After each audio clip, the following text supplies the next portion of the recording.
Hi guys, welcome to another review, and today I'm going to be continuing my look at the Figures Toy Company's Batman Classic TV series retro style cloth 8-inch action figures. Anyway, today we've got the final action figure in the first series, and it is none other than Cesar Romero, aka the Joker. So let's have a look at the package. Down here you've just got a picture of him there, and then over there you've got another one. I think, what is that? Is that when he's painting or something? I can't remember. And here you've got another one there. The Joker, the cable tie, Figures Toy Company, DC. On the back you've got the first series. I've reviewed these three, check them out if you're interested. Batman Classic TV show, the cable tie there. And some copyright stuff there. I really want to get those two. I will one day. And yeah, that's pretty much the package, so let's get it open. It's resealable, so I can just as easily take it out and put it back together. That's why I was struggling, my thumb was covering it. Okay, here we go. There it is. I always liked in the show that the main villains, like some like kind of minor villains, like I don't know, Bookworm or Louis the Lilac, someone like that, maybe they wouldn't have their own theme, but typically they would, you know. And this guy, his was I'm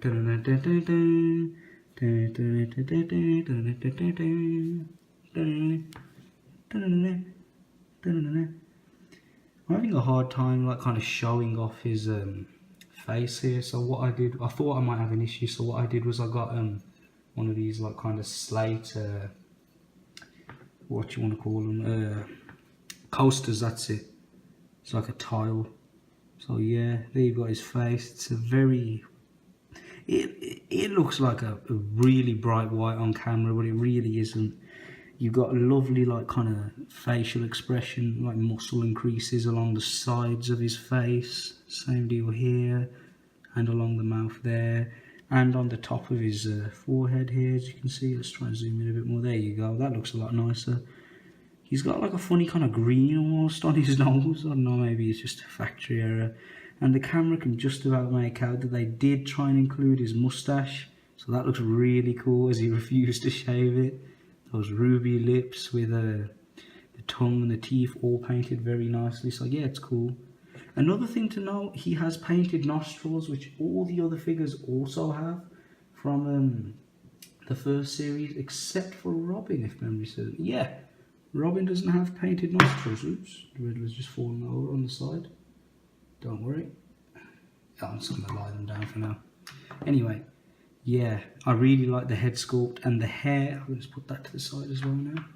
The hair looks really cool. It's not a solid green. There's like kind of a dark as well as a light green mixed in with a hint of white, it looks like. So yeah, that looks really cool. I quite like it. It's definitely the best head sculpt so far. It looks just like Cesar Romero. The camera does not do it justice. It is fantastic. As far as his costume, I think I remember seeing him wear this one once. It's like a bright purple, whereas normally he would be wearing this, you know, the pink. It's on the other side as well. It'd always be pink that he wore. So I'm not sure why they gave him purple. I think he wore it in that episode where he like you know, kind of infiltrates the school and tries to lure children into crime and stuff. You know, it was a very early episode in season 1, I think.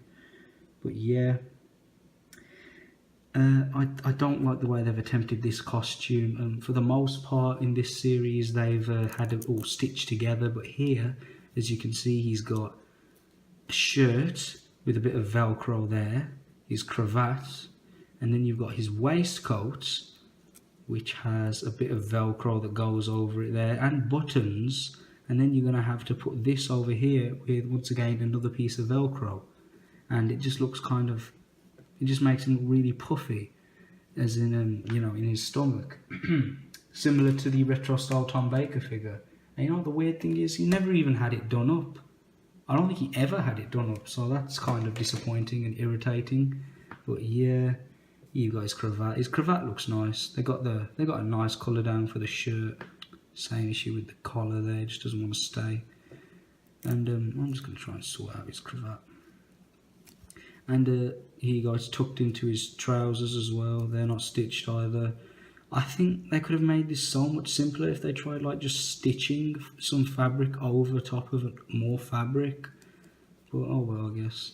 I'm surprised that his lapel here stays down as well as it does, so that's a plus. You've got pocket here.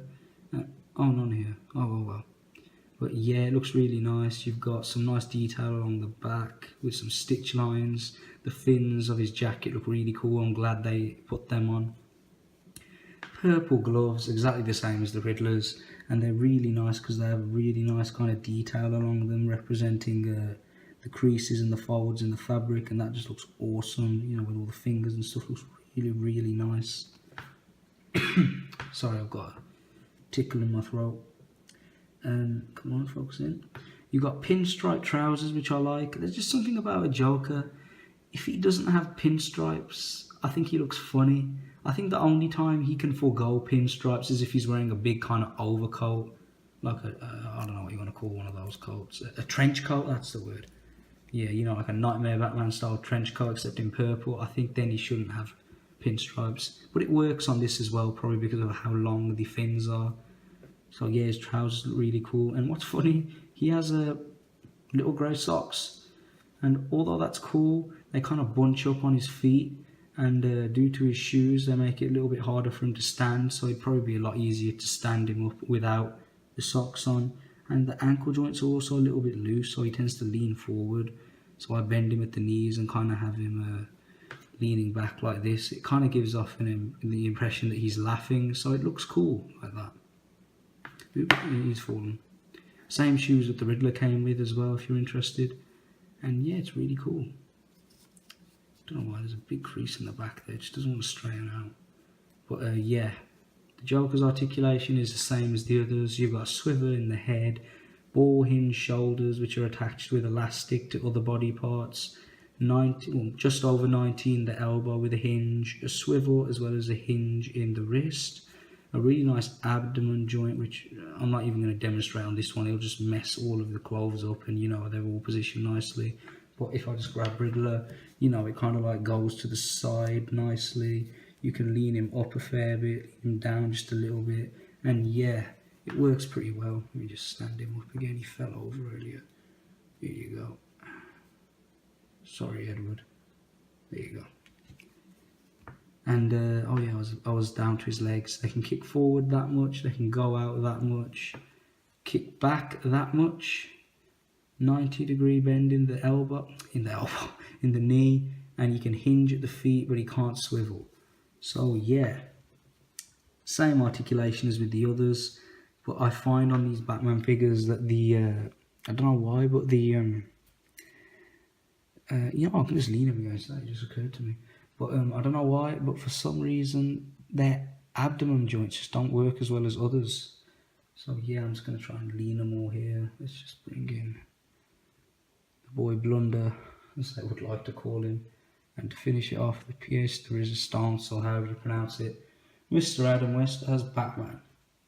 So yeah, they all look really nice together. They look really cool on my shelf. I'm actually running out of space on that shelf. I've probably got room for about 5 or 6 more action figures.